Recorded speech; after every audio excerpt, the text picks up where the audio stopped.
This is America, and this is the Metropolitan Detention Center here in Brooklyn, which is currently holding Nicolás Maduro, the former Venezuelan president, and his wife. Now, surrounding them here in New York City are a growing number of Venezuelan immigrants. Many that we've spoken to seem happy that the USA has got involved in their country, but wonder what more could be done to provide a firm financial footing and a strong bedrock of democracy. I'll have more on that from here in New York in a few minutes' time.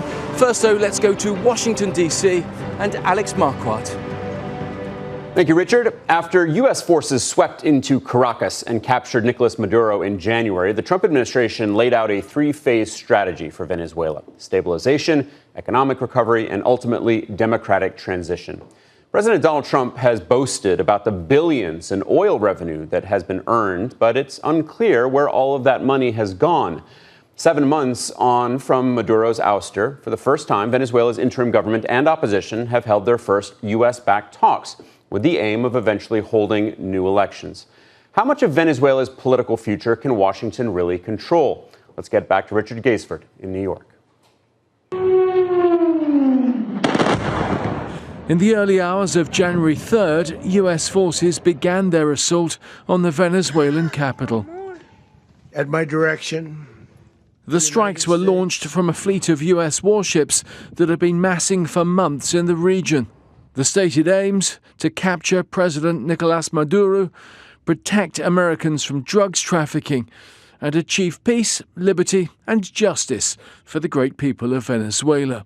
We're going to run the country until such time as we can do a safe, proper, and judicious transitions. Meeting little resistance, U.S. forces quickly seized Venezuela's president and his wife, flying them out of the country and into custody in New York City.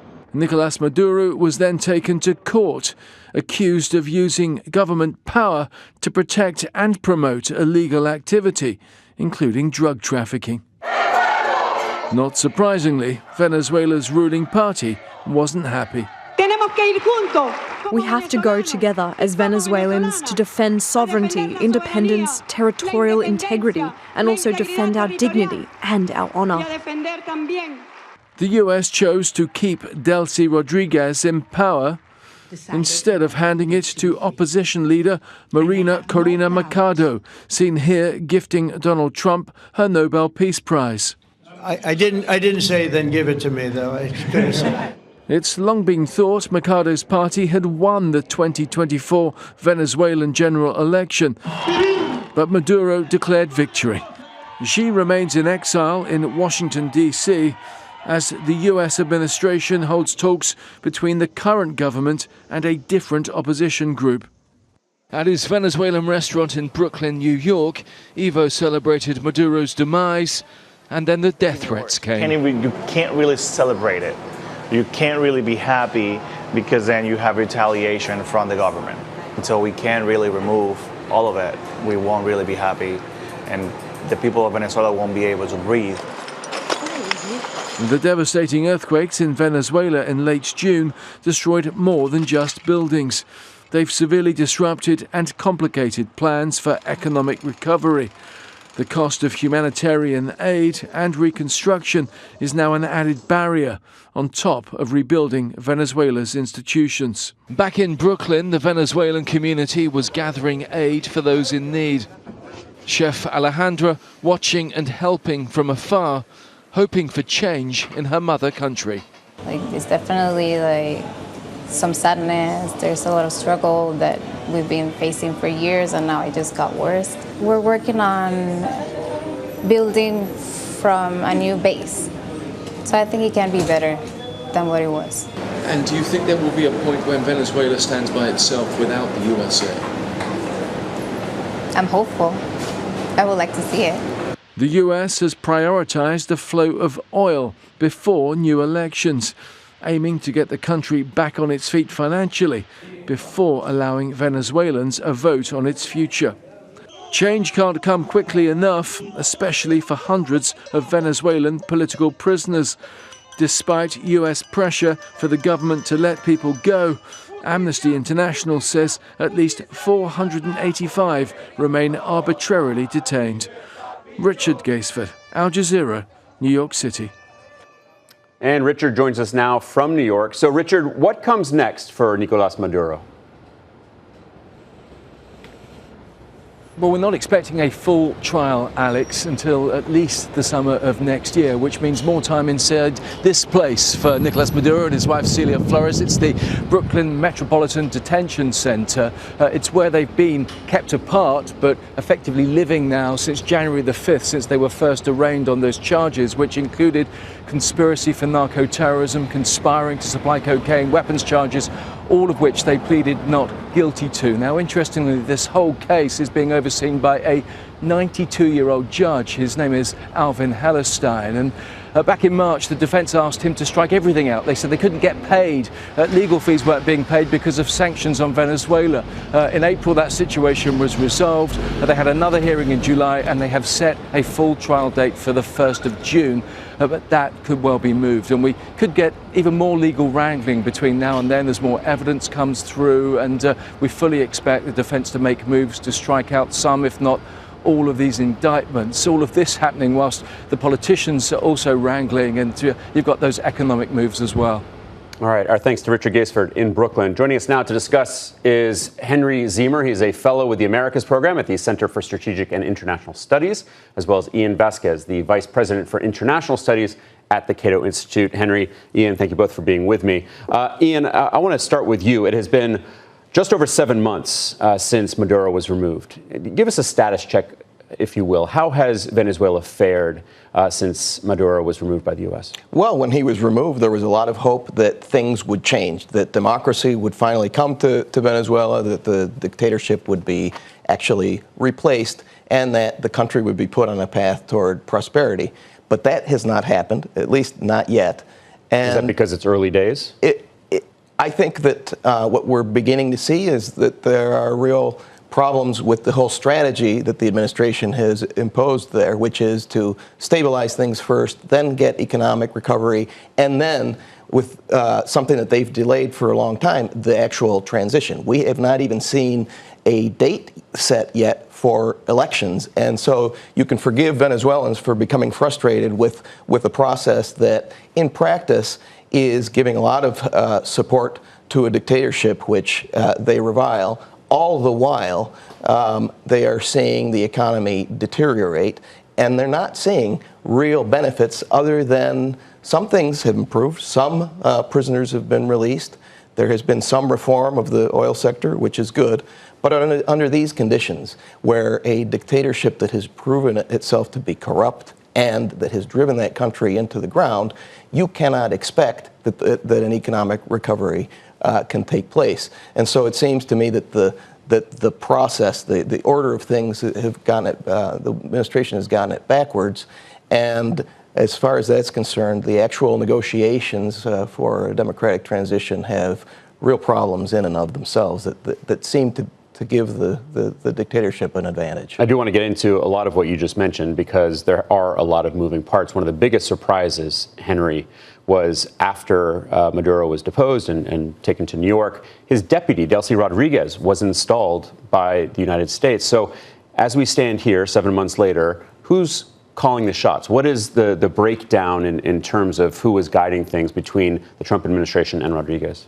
Yeah, I think U.S. influence in Venezuela has absolutely been an appreciating asset. By that I mean it's gotten bigger over time. Absolutely. You have not only the United States kind of calling the shots in the form of specifically Secretary of State Marco Rubio, who has been, communicating via WhatsApp voice notes with Delcy Rodriguez, outlining U.S. policies. But on top of that, of course, the United States managing Venezuelan oil revenues, controlling those shipments, which the Financial Times recently estimated were as high as $13 billion. They're the kind of rump Chavista inner circle's primary source of foreign hard currency. On top of that, since the earthquake, we've seen nearly 1,000 U.S. troops be deployed to Venezuela. Ostensibly or officially, they are there for earthquake relief and humanitarian assistance. But I think it's relatively easy to see that becoming a semi-permanent or at least a long-term deployment. Meanwhile, the abysmal performance of the Venezuelan armed forces during Operation Absolute Resolve, I think there's no doubt in Delcy Rodriguez or any of the remaining kind of inner circle's minds that the United States could reach out and strike them or capture them potentially wherever they might be. So the U.S. not relinquishing power as fast as you thought? I think it's somewhat understandable given the long-term and open-ended nature of the commitment. Initially, this was framed as something of an alternative to the previous U.S. strategy of state building that involved long-term, constant deployments and heavy influxes of resources. I think what we've seen is actually, the famous Pottery Barn rule still applies in Venezuela. You break it, you own it. And we've certainly seen since the earthquake and the sort of slow economic recovery, the United States still has to own Venezuela and can't draw down its commitment just yet. You just mentioned Secretary of State Marco Rubio. Ian, he is seen as the person who has the Venezuela file. Where do you think this ranks in terms of a priority for the Trump administration? Well, Trump says that he's very much in control of what's going on in Venezuela. But it is very clear that the dictatorship there is still running things. It's doing as little as possible to actually help a transition, to do reforms.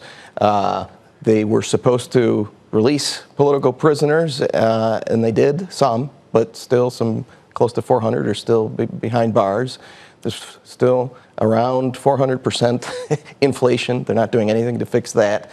And their strategy is to postpone any transition, to play that well-known Cuban communist game, to just play for time, and in the process to try to divide the opposition.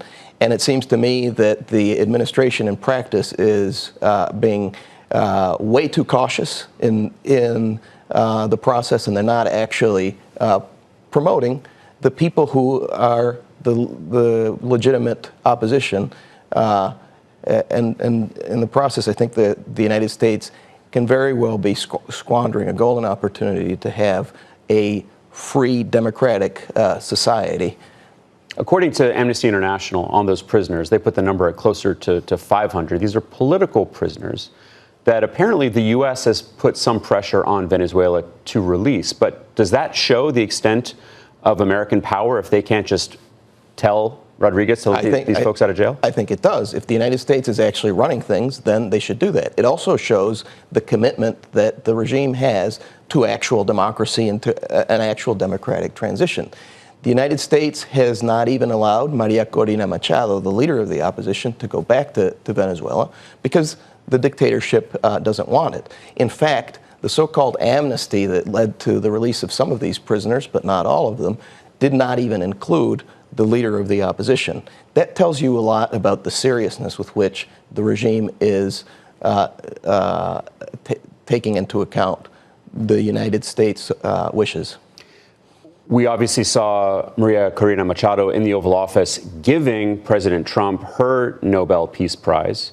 And then, as I mentioned, it was a surprise when she got passed over by the Trump administration. Henry, how much has she been sidelined in this transitional process?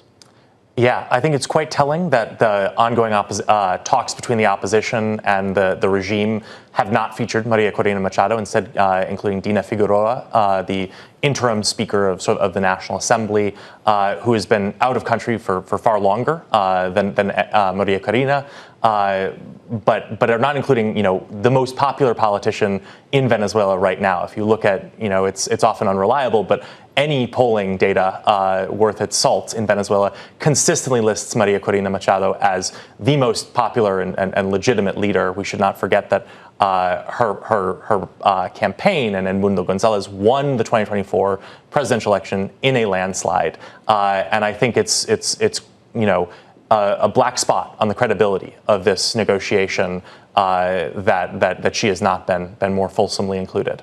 There was a pair of horrific earthquakes that led to thousands of deaths, Ian. How much do you think that has hampered and really highlighted some of the issues in this transition process? Well, I think it brought to light the utter bankruptcy and incompetency that this regime has.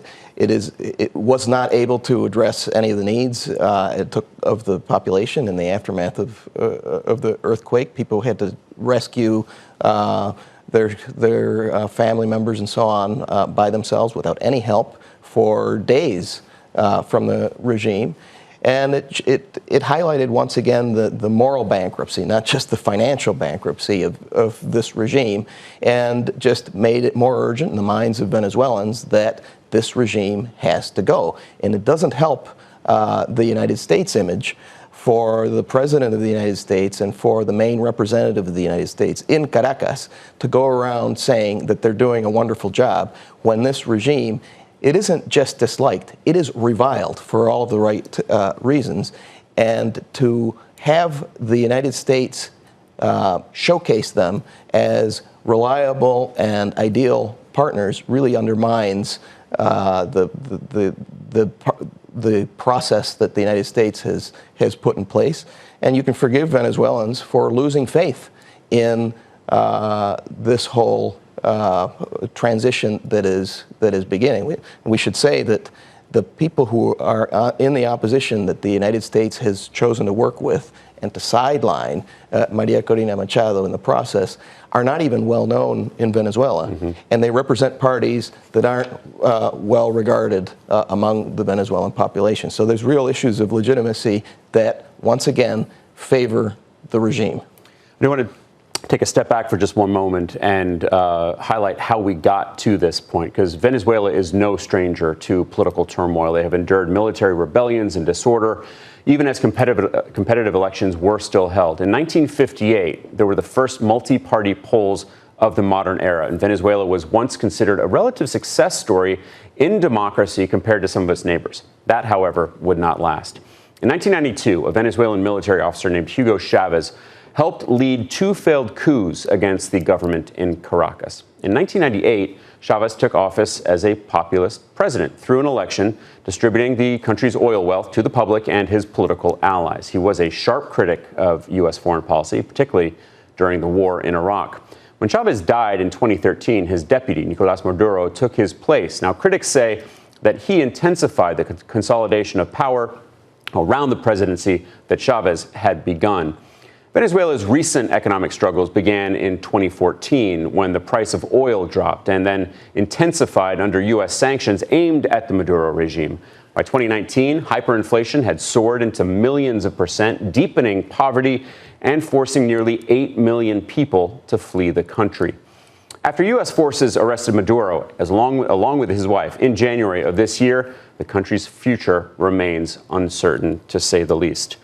Henry, this interim government has been speaking with the opposition. They just had another round of talks. They put out a joint statement on the things that they still need to address. Clearly, there's a lot more work to be done. But how much progress in those talks that will hopefully culminate in a democratic election, how much has taken place?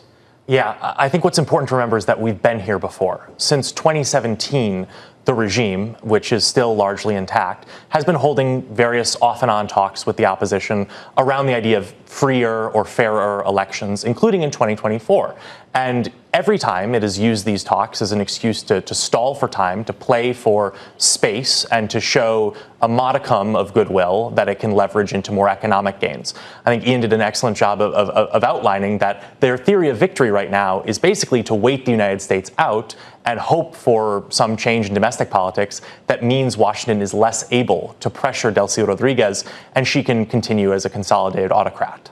One of the early critiques of the U.S. after they removed Maduro is that the U.S. would seize Venezuelan oil and give contracts to U.S. oil companies. I want to turn to our Manuel Rapallo, who explains why one of the world's largest oil sectors needs to be rebuilt. Venezuela possesses some of the world's largest proven oil reserves. Yet today, many of its oil wells, pipelines, and refineries remain in disrepair. The challenge isn't finding oil, it's rebuilding the industry needed to produce it. After Nicolás Maduro's removal, Washington eased some energy restrictions, hoping American investment would help jumpstart Venezuela's economic recovery. Venezuela's interim government also moved to open the oil sector to greater foreign investment. Yet despite those changes, no major American reconstruction projects have come online. Why? Because producing Venezuelan oil isn't as simple as reopening wells. Years of underinvestment, sanctions, corruption, and deteriorating infrastructure have left much of the industry requiring massive reconstruction. Industry analysts estimate rebuilding the sector could cost more than $100 billion over the next 15 years. American companies also face commercial uncertainty, and there's still plenty of unanswered questions over long-term political stability, future elections, legal hurdles, and whether today's policies could be reversed by a future government. For investors, those risks translate into hesitation. For Washington, rebuilding Venezuela's oil sector isn't only about energy. It's part of a broader strategy. U.S. officials say economic recovery will help stabilize the country, strengthen democratic institutions, and reduce influence from outside rivals like China. But those goals depend heavily on attracting private investment. And so far, that investment has been slow to arrive. Manuel Rapalo, Al Jazeera, Washington. So we have seen President Trump boasting, Ian, that the U.S. has collected more than $13 billion from Venezuelan oil sales and, as he said, paid for that war many times over. Why don't we know where all that money has gone? Look, this is a problem of a lack of transparency. We don't know where that money has gone, and that's a good question for the administration and for the regime.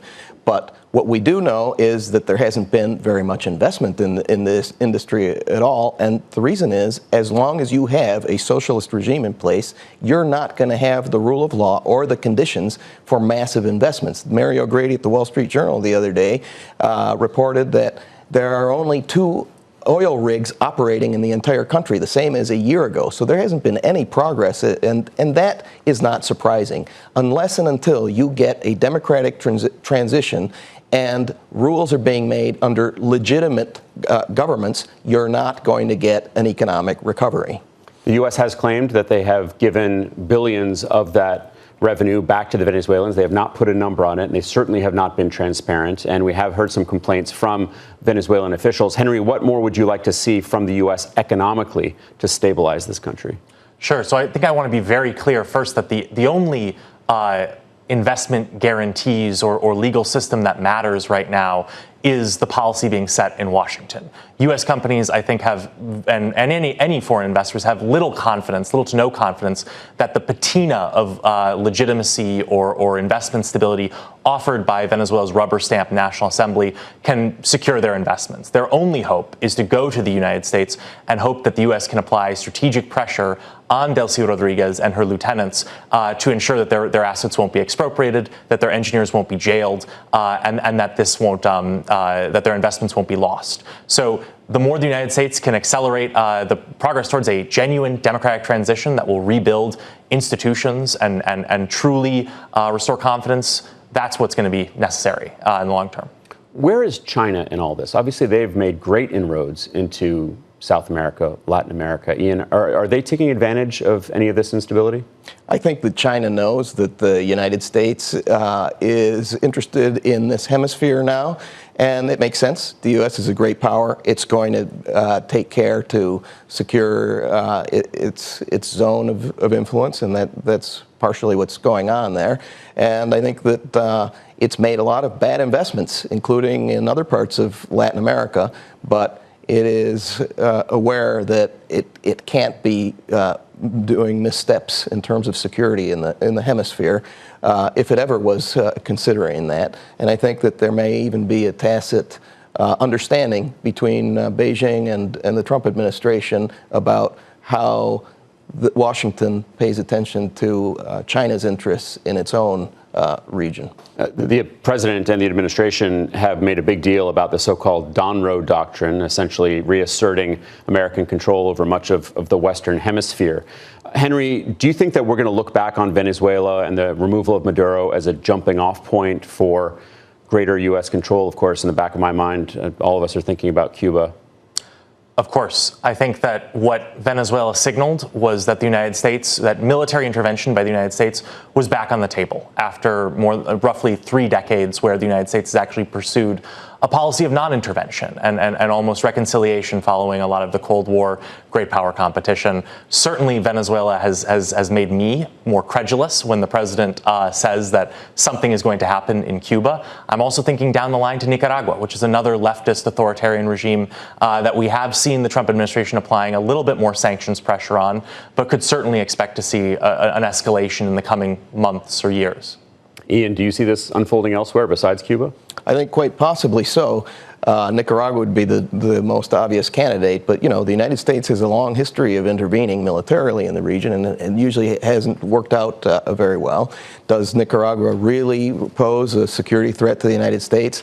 I don't think so, and so we should really be cautious about that. But it already has intervened in Venezuela. It is already committed to a transition, and so the best way to do that is to allow the legitimate opposition to participate. Venezuela today is more like Eastern Europe in 1989 and not Iraq in 2003.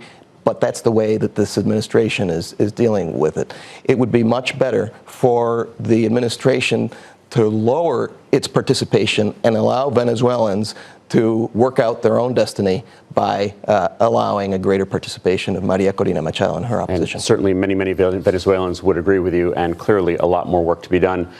Henry Ziemer from CSIS and Ian Vasquez from the Cato Institute, thank you both very much for joining me today. I appreciate it. Thank you. Thanks for having us on. And that's all from myself and the team here in Washington. I want to hand it back to Richard Gaisford in Brooklyn and Al Jazeera's global headquarters in Doha. Thanks so much for joining us. Well, that is it for this edition of This is America. We'll be back on Friday at 18:30 GMT. That's 2:30 p.m. Eastern Time here in the United States. And of course, you can watch all of our programs over on YouTube. For now, though, from Brooklyn, it's goodbye.